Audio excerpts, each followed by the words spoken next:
Halata kasi na itong Supreme Court is just siding with Sara. Ako nga, dinisbar ako for a much lesser offense. Samantalang si Sara, katakot-takot na pagmumura, katakot-takot na pagbabanta ng pagpatay ang ginawa niya, hindi siya dinidisbar. So ang Supreme Court talaga, tuta ng Duterte. Mga makukulong, mga posibleng makulong, na mga bastos, walang galang, at mga masasabi nating walang alam sa batas. Mamaya pag-usapan natin yan, yung mga ikinasuhan ng ilang nating mga kababayan, kinasuhan ng taong bayan, etong mga isang kongresista, sino pa ba? Isang, anong pangalan nito?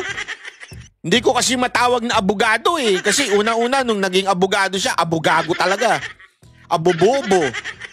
Ngayon, na-disbar na. Kaya hindi ko na matawag eh. Hindi naman bagay sa kanya yung sekretary.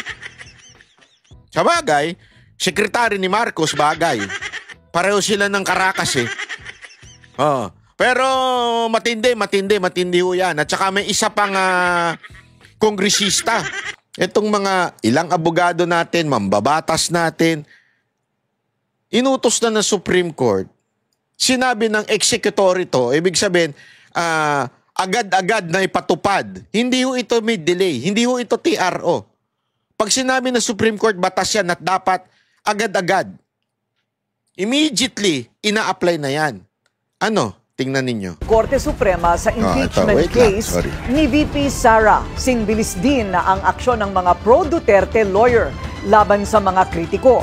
Nagbabalik si Joash Malimban para sa detalye. Freedom of speech does not equate to maligning the judiciary. Yan ang banat ng pro-Duterte lawyers na pumunta ngayong araw sa Korte Suprema para magsampa ng indirect contempt complaint. Respondent sa inihaing reklamo ni Attorney Ferdinand Topacio, ang kanyang kaibigan na si anti-poverty czar Larry Gadon. Si Akbayan Party List Representative Percy Sendanya at political analyst Richard Heydarian naman ang kinasuhan ni na Attorney Mark Tolentino at Attorney Rolex Suplico. Ang kanilang basehan ang umano'y deliberate, malicious, and scandalous public attacks sa Korte Suprema matapos nitong ideklara na unconstitutional ang articles of impeachment laban kay VP Sara. Ang gawas po natin, for example, kay Percival Sindania, sinabihan niya Supreme Court na supreme cuddler ng mga corrupt ng mga opisyales.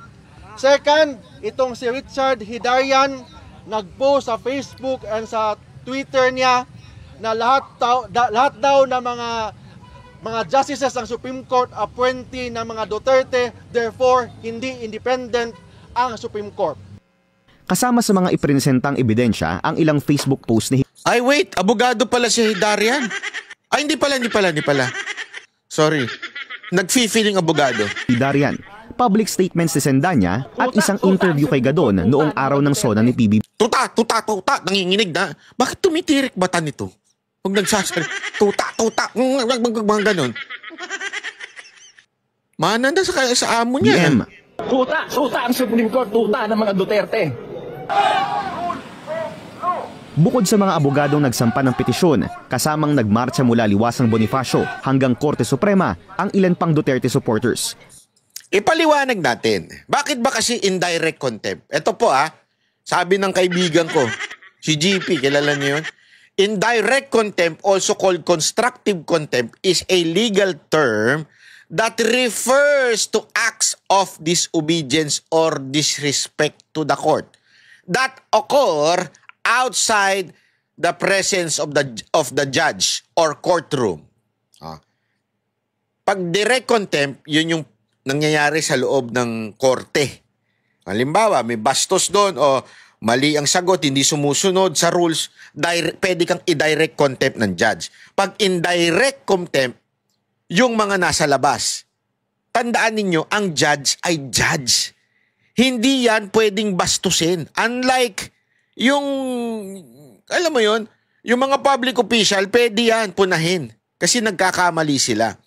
Eto, once sinabi ng judge, eto ang aming desisyon, yan ay final na pag Supreme Court ang nagsabi niyan. Batas na yan. in the Philippines, indirect contempt is governed by Rule 71 of the Rules of Court.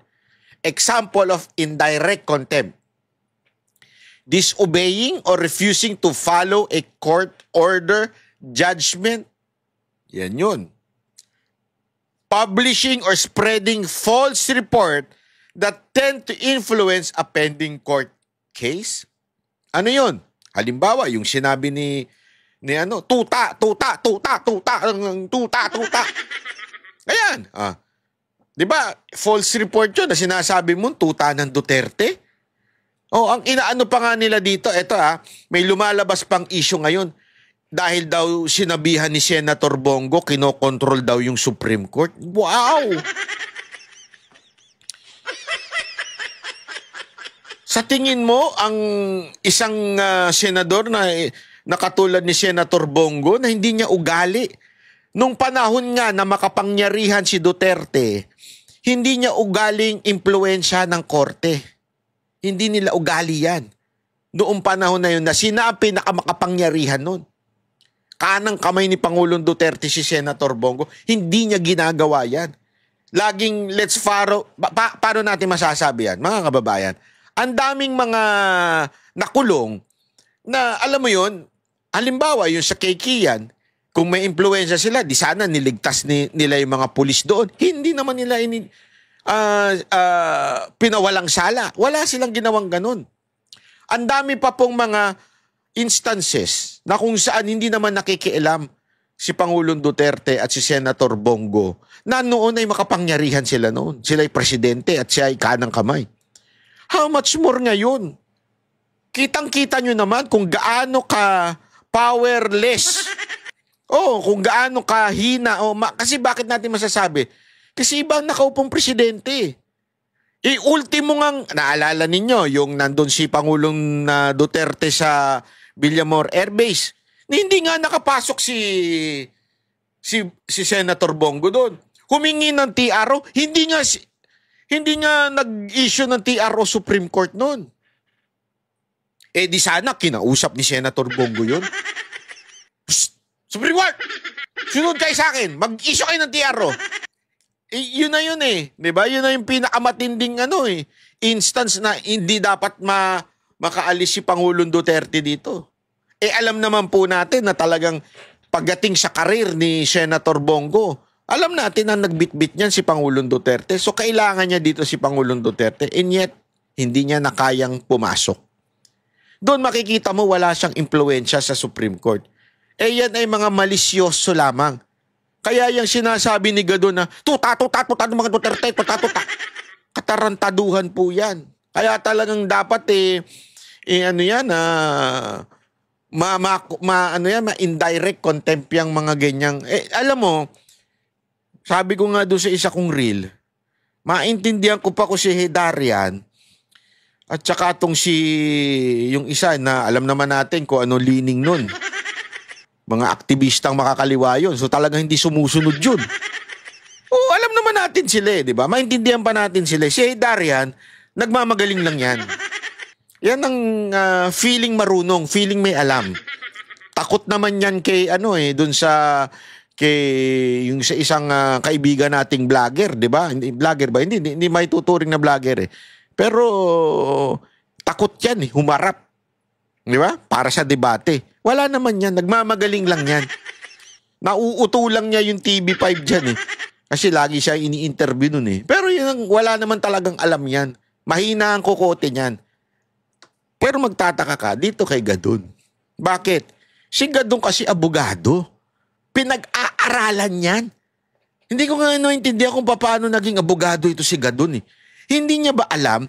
Sabi nga, di ba, nung pinakinggan natin ng isang abogado, yan Basic Law 101 yan. Yan ang unang pinag-aaralan. Supreme Court has the final say. Siya ang pinaka. At pag nag-utos sa Supreme Court, batas yan. Hindi ko maintindihan ba't di alam ni Gadon yan. Hindi pwedeng bastusin ang Supreme Court.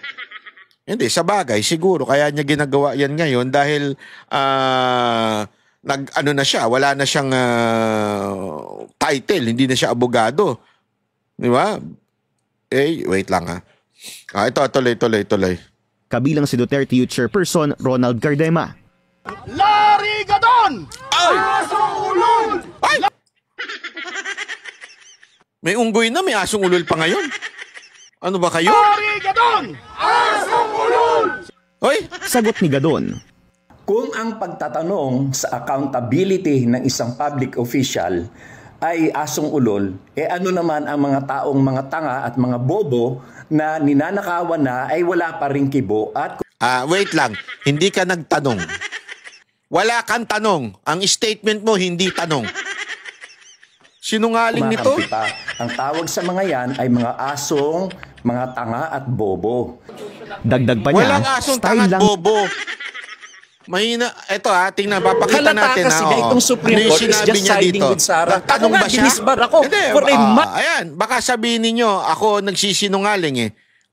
Nagtanong ba siya? Pakinggan ninyo. Wait lang, chotomate. Hindi ko na ready eh. Ito, yan. Wait, play natin yan. Ay, sorry. Ang Supreme Court talaga, tuta. Asan ang tanong dyan? Larry Gadon. Hindi, gusto mo, nanghabon pa siya ng kantahan na lang daw sila. Si Jay, magkantahan kayo ni Jay. Magaling yan si Jay kumanta, ha? Lalo na pag nakainom. Pag hinawakan niya na mic, ayaw niyang bitawan. Tayo, hamunin kita, debate. Kahit abogado ka. Magdebate tayong dalawa. Dito pa lang, palpa ka na eh. Ano sabi mo nagtanong? Hindi ka nagtanong. Dineclare mo. Na sinabi mo, tuta, mga tutarteg, mga ganun. Nanginginig ka pa, dumidilat-dilat ka pa. Ito kalokohan talaga nito ni Gadon, Ito tuloy. Pasio ang mag-ingay for publicity. Kaya hamon niya raw sa kanyang kaibigan, isang one-on-one voice and singing competition for a cause. Isang bagay na agad namang sinalag ni Topacio. Alam niyo po, kaibigan ko yang si Atty. Gadon. In fact, lagi kami nagko-concert niyan. But kasamang Larry, I'm sorry, but this is no laughing matter. I am an officer of the court and as such, isang katungkulan. And you are not. Dapat ginanon mo. Attorney Topacio, I'm officer of the court and you are not. So I understand. Ko na ipagtanggol ang karangalan at reputasyon ng ating kataas-taasang hukuman. So I'm sorry. I hope we can still be friends. Sa akin, this is nothing personal. Pero kung gusto mo magkantahan, wala pong problema sa atin. Passion natin yan, kasamang Larry. Si Darian naman, hindi pa raw nababasa ang isinampang reklamo laban sa kanya. Pero pauna niya nang sinabi na wala siyang direktang pahayag sa kanyang social media post na politically influenced ng mga Duterte ang naging desisyon ng SC. Nakahanap ng kakampi si Hidarian at Sendanya kay ML Representative Laila de Lima. Aniya, speaking out is not a crime at sakop daw ang kanilang mga pahayag ng freedom of speech and expression. Dagdag ni de Lima, karapatan ng Iba ang speaking out at saka disrespecting the decision. publiko ang katotohanan, transparency at accountability mula sa mga nasa kapangyarihan. Para sa agenda, Joash Malimban, Billionaire News Channel.